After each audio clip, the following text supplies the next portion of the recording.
There is no pleasure greater than stumbling down a rabbit hole, clicking on a name or picking a band purely by a thumbnail perhaps, and discovering an entire catalogue of stuff that you love. Sometimes it works, sometimes it doesn't, but the game is the fun part of it, no? With that in mind, I have stumbled across a brand new band, and it's called the Southern River Band. And when I say brand new, I mean that they've been actually together since like 2013. They're an Australian bar rock band, I think is probably how they describe themselves. They only recently got fully signed by a label that was formerly called Cooking Vinyl Australia, but is now called Civilians. But they got signed last year apparently, and have just released a brand new album, and it came up as a recommendation for me. Easier Said Than Done is the name of it, and there are several really, really fun tracks. It just seems like they've got this very kind of bravado-y, kind of darkness-inspired, classic rock and roll, and that is a genre that doesn't get massively represented anymore. Don't get me wrong, I still think the people who say that rock is dead are wrong about that, but it's split out now into so many different subcategories and subgenres and this and that and fusions that sometimes just a pure breed rock and roll revival style thing, it just itches that spot for me. I think if all said and done, if you were to take every single track I listen to, this is sort of where my musical taste would average itself out. So I had a quick go through the album twice today, and I have loved pretty much every single track. There's been a couple of specific standouts. No Such Time is a really, really good one. There's some really clever harmonies going on there. You Pay Me, also quite fun. The lyrics are a good level of sort of cheeky chappy satirical. They've got that really classic Australian humour to it, which I've always liked. It just feels like every time I discover a new project from Australia, I end up liking it more and more. Like from King Gears to AC/DC, you know, they churn out some pretty good stuff. They're from Thornley, which is a suburb of Perth. They've said in interviews that they've been touring basically non-stop for quite a long time at this point. I think they've gained a reputation amongst the sort of music community as being extremely hard workers. The lead singer's name is Cal Kramer. He's the sort of driving force, the front man. I've seen a couple of thumbnails with him in there, and he's kind of got a bit of a kind of spandex, Freddie Mercury, Justin Hawkins kind of vibe going on, which is always something that's fun. I thought, what is the best way I can find to expose myself to this band and new music in general? So I'm going to go on a sonic treasure quest. I'm going to listen through a couple of the music videos that they've released over the years, get a feel for their entire catalogue, and we'll decide whether or not we're actually going to stick it out and become true fans. So welcome to the first ever Renz's Sonic Treasure Quest.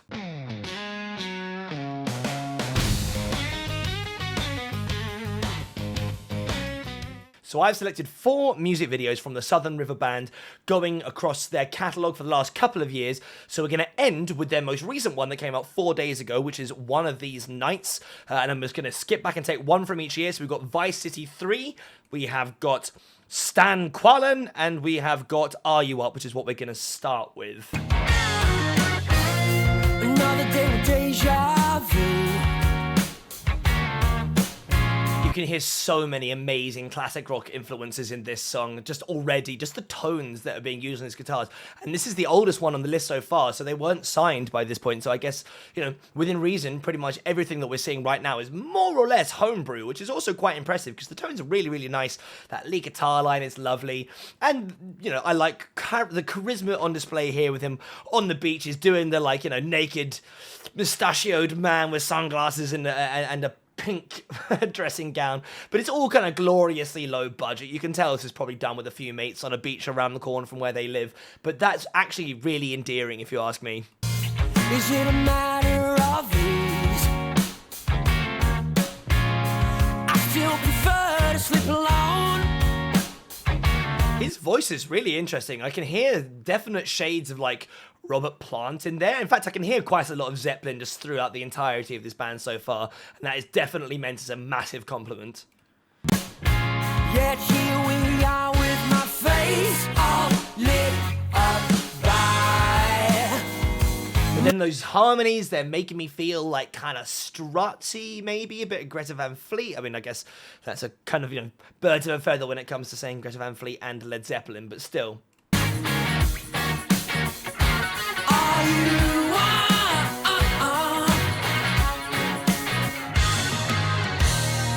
Yeah, nice anthemic chorus. It's definitely, I know why people describe this as like bar rock. It definitely has this kind of like groove. I feel like I should be sipping on a brewski right now. His voice is really, really good. He's really definitely reminded me of a lot of people. It's got this kind of throwback cleanness to it, but it's still very expressive. It's kind of got a bit of that swagger. Early morning, calling out your name. The harmonies are actually really, really nice. I'd quite like to see some live footage to see how well they're executed. I can't tell whether it's overdubs of the singer singing with himself for the recording, or whether the other band members are actually singing these harmonies, because they're very tight and they're nicely mixed too.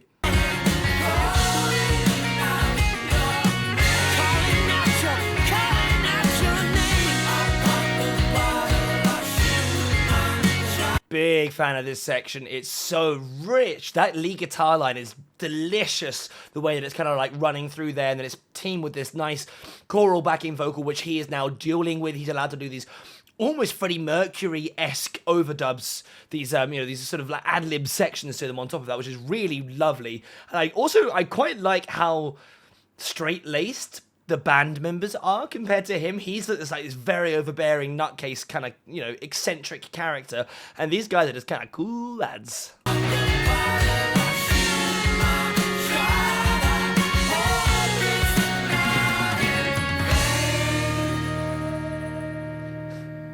They must have filmed this at like 5 in the morning to be able to get the beach that empty. That was great. What a really great introduction to a band. It's definitely got this raw, classic feel to it. It feels genuine though, which is quite nice. It doesn't feel like a kind of an imitation of something better that came beforehand. It really does feel kind of genuine, which is interesting, because again, that's a line that is quite difficult to stride when you're kind of got this slightly more camp persona to you. You've got this more kind of cynical, slightly parody feel to you, but it's not. I feel like I might have to stop It's definitely not parody. That these guys are the real deal. And it feels like, it'd be easy to write them off in the same way that I have heard lots of people disparagingly talk about The Darkness, and I've recently become quite a big fan of The Darkness. And I think it's very unfair to say that they're kind of like silly or not serious just because they've got a twinkle in their eye and some cynical lyrics. So that was a great start. The music video was fun. It was obviously extremely low budget, but I think they did a pretty good job, all things considered. He's got a lot of visual charisma. The top-down shots were fun, just like the playing with him being like kind of like naked in various ways across the course of the whole thing is pretty fun. I really like that. I'm hoping it's only going to get better from here, but that was a really great start. So let's jump into the second one, which is Stan Qualen. I think I'm saying that wrong. I like how the description is just, it's a rock and roll song. My guys. I mean, this. Oh wow, to be fair, this has got 1.5 million views, so they're definitely not that small. This is from 2 years ago, so I'm gonna guess a totally different set of hairstyles as well.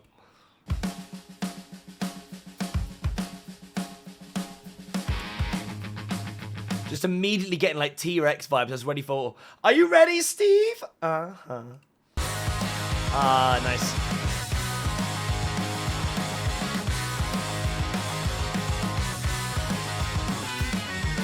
See, now this one has definitely got a slightly more, I don't know, a little bit later. It's got a bit of AC/DC in it for sure. I'm feeling Airborne. I'm thinking Black Honey. It's kind of got this slightly fast-paced, a little bit sleazy feel to it. The guitar work is really nice. It's kind of very good at bringing this, sense of energy forward, which is definitely, I think, going to be a theme the entire way through. The guys just look like they're having so much fun, and he's actually got now the shiny spandex trousers, the signature move of any proper rock star.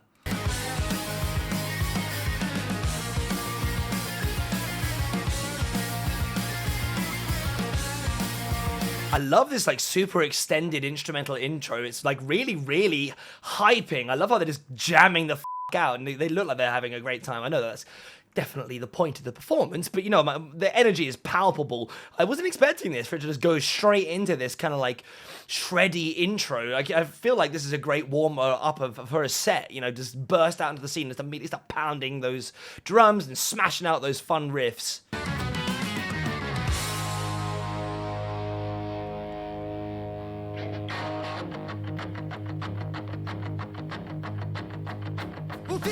Wow, that was like a full song. There are many, many songs that are shorter than that introduction. 2 full minutes. That was great. I really love that it really did feel like a walkout almost. This really chaotic, and it's kept on going. Every time you think it's about to stop, and they like change key a little bit, or the melody of the riff moves around oh so slightly, and they bring it almost to a total close again before the vocals come out and out the front, and we're going to move into a different section of the track. Great intro, really feeling that.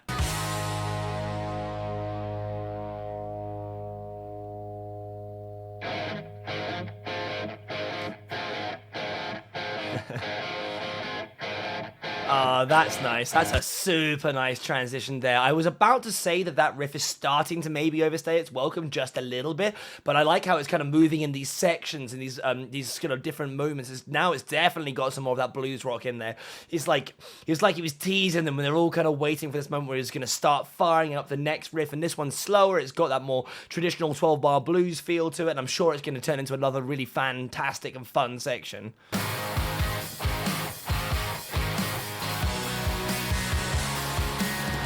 They really do just make such a lovely sound. I'm going to keep on saying this, I'm sure, but the tones on their guitars and the way it's all put together is so rich.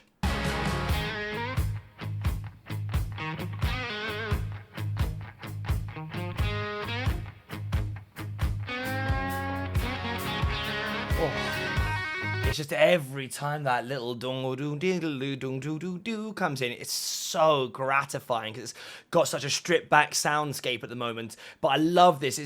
This song definitely feels like it was born out of a live jam session. You know, it's got that kind of energy where this kind of take it in turns to be the one to sort of initiate the next section, whether it's going to be a solo or a new riff or whatever it is. It's so blues-inspired. It's fantastic. It's passing around each member of the band and letting them have a moment while you just kind of revel in the soundscape you're creating, and I love that about it. It kind of reminds me a little bit of kind of Jack Whitey in the way that he performs his guitar solos. I really like how it kind of has this almost like he's trying to control the burst of energy and sound that is coming out of his guitar. It's like barely being contained as he's kind of like pulling it out of this instrument. It's wonderful.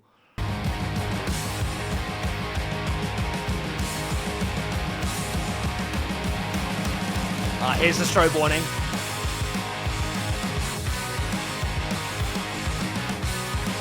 Man. And it all comes back home bigger than ever. There's sparklers going off in the background now. That riff, which I was almost getting bored of, now feels like a warm embrace of energy. I can just picture myself in the crowd jostling around, getting beer spilled on me and not giving a shit because this has been such a journey.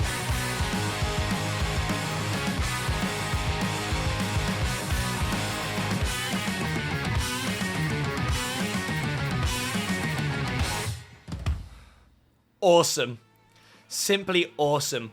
I was not sure, like, a couple of minutes in whether or not I was going to find this song to be too repetitive, and I was so totally, literally just as that feeling was starting to come in, it just took me to a total left side. We had a complete slow-down blues rock section with, you know, very, very kind of, like, emotional feeling guitar solo running in there.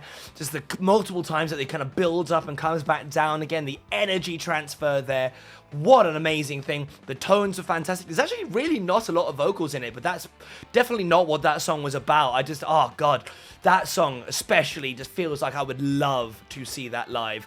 That was great. I'm becoming more and more of a fan by the day, and I'm curious to see how they're going to progress as we get on, because this is a couple of years ago now, so we're still pre them being signed. I would say a noticeable step up, I think, in quality in terms of the music video. Not necessarily conceptually, because at the end of the day, it was mostly just a well put together performance video. Just the way that the cameras were done, there was clearly higher quality, the lighting was better, the editing was nice. A couple of times that they jumped between the color palettes was really, really well done. They were just like very tight edits. So clearly a step up in terms of production as you can see them start to build up momentum, I guess. Moving on to Vice City 3 for our third track. I think I did see briefly whilst I was scrolling through their Spotify that they've got a Vice Cities 1 and 2. I wonder if this is a reference to Grand Theft Auto by any chance.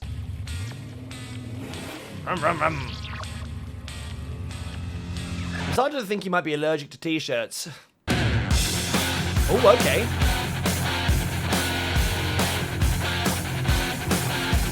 much heavier right out of the gate. That's interesting. That I wasn't expecting them to get like more intense as we get closer to modern times. This is a fat, dirty riff with a different sonic kind of feel to it compared to the other ones. It's obviously recognizable there, but I feel like a lot of the blues influences are gone, and now we're looking more at kind of Sabbathy, maybe some early Metallica, that kind of stuff, which is great. I like the diversity. They kind of hit a lot of different subgenres of sort of what I would broadly call classic rock. You only get one shot, you better not miss.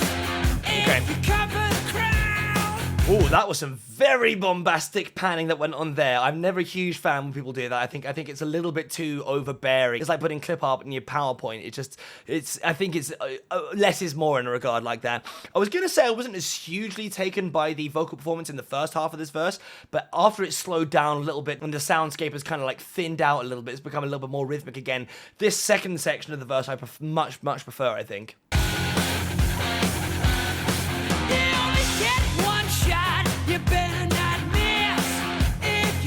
Yeah, I really like this segment, but I will admit, the rest of the verses are losing me a little bit. I think it's just, I don't know what it is. I feel like his voice works much better in the other context, but that slightly more kind of thrash-inspired sound, it's working for me less, I will admit.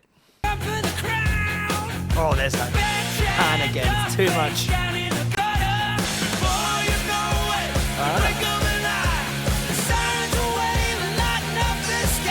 Yeah, see, this bridge section, lovely. Those harmonies are really tight. I think there's a cowbell or maybe a wood block that is picking up there, just like coming in there on the offbeat every now and then just to kind of cement it, and it's kind of got this slightly more elating feeling that's kind of building up. It's a nice distraction from what is otherwise quite an intense song. This was really nice. I love it when they sing with the harmonies.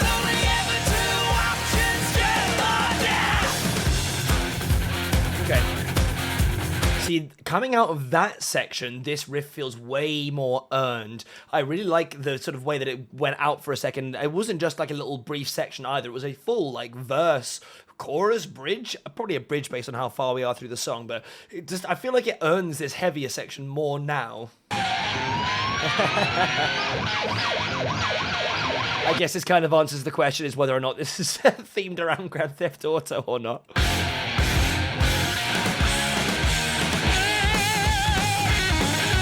You know, that's quite interesting because it really does feel like it's gone back into the more blues rock feely stuff now. This kind of like breakaway instrumental section feels almost at odds with the rest of the song.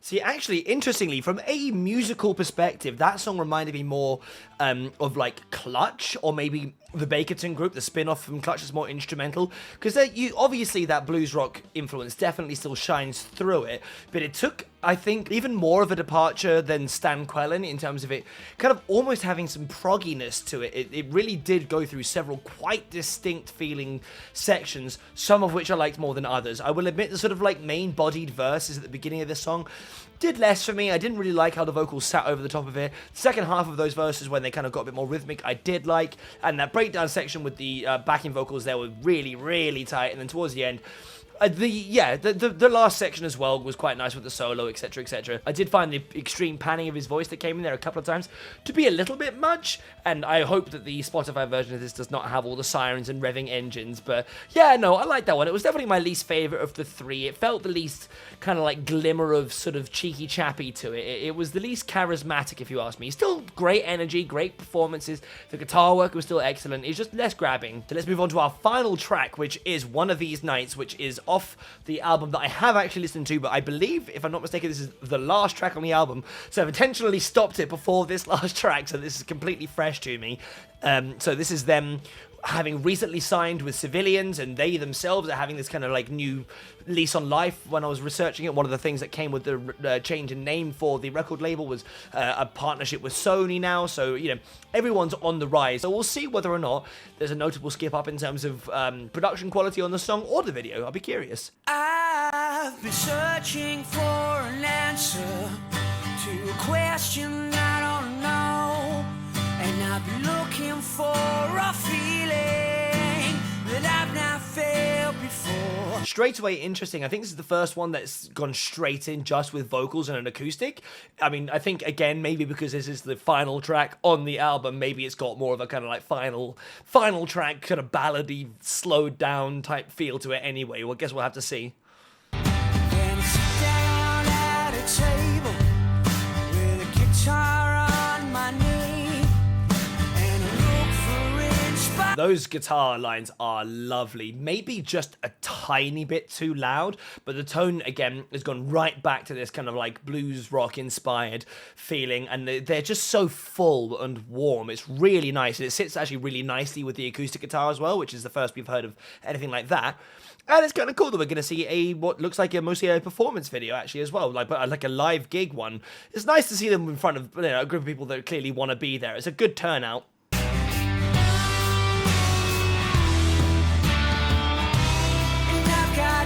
That the guitar line is also delightful.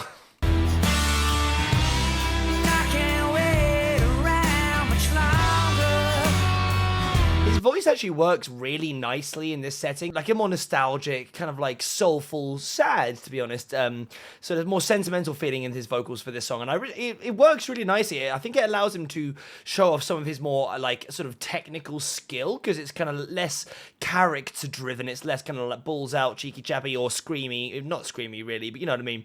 More impassioned. It's kind of low key, and I like that. Say, I don't know where to start, but I'm sure I need it. So I just tell myself I'm alright. I can't quite tell how serious it's meant to be. Maybe it's just because of his demeanor in the previous videos, but it's hard to take him seriously when he's kind of like just standing there in the outback and he does a little one of those moments. It's just kind of funny. I will admit there's maybe slightly too much drone footage in this one for my taste. It is actually not as interesting visually as any of the previous videos, which is, again, kind of strange considering this is their sort of big break one.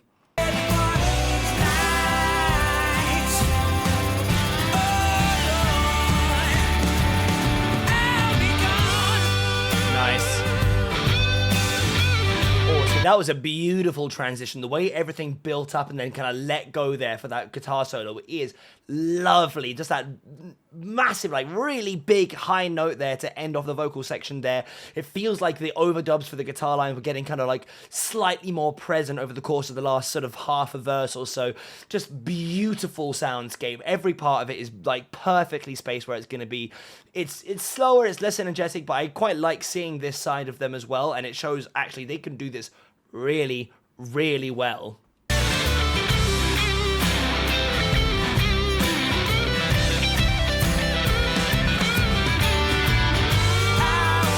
Yet another blinding solo. Nothing too crazy. It's not outstaying its welcome. It's not too fast. It's perfect and passionate and suits the song down to a T. I'm starting to really, really like their guitar solos.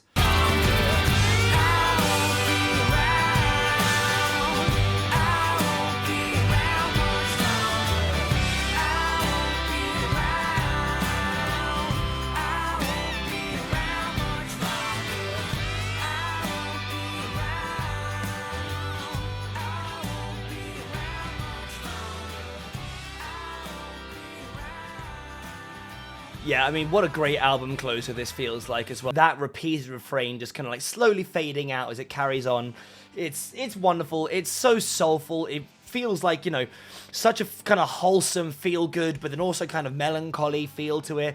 The sort of energy that the crowd is giving off is really intoxicating from the music video perspective. It's pretty wholesome. I will say again, actually one of the less visually interesting ones. I think Stan Qualen was probably the most interesting to look at, or actually even the first one, but in terms of like conveying the energy, that was nice. I like that song a lot. It shows a lot of versatility in their sound, that they're able to kind of get this more emotional feeling at the same time as all this kind of like slightly more twinkle in the eye, cock rock feel stuff. God, there's so many different influences, and most of the stuff that I can pick out of it is stuff that I really like. It's just, it's honestly partially like somebody made a band in a lab by fusing a bunch of ingredients that I personally really like. It seems like a crime to me that they're not bigger, but I get the feeling that they're probably at the beginning of an upswing. I really hope that this album does well for them. Anybody who is watching this video right now, go and show those guys some love. They definitely need to be bigger. I want to encourage them to do another European tour now that I'm aware of them, because I think seeing them live would be really, really fun. I'm so glad I went down this rabbit hole. I would say first Sonic Treasure Quest is considered a success. Thank you very much for watching. Like, share, subscribe. Let me know in the comments any deep cuts from the Southern River Band that you guys know about that you want to share with me. I can see myself getting really into this band as a genuine fan, so I'd love to see any recommendations. Like, share, subscribe, all of that crazy stuff, and I'll catch you guys in the next one. Peace.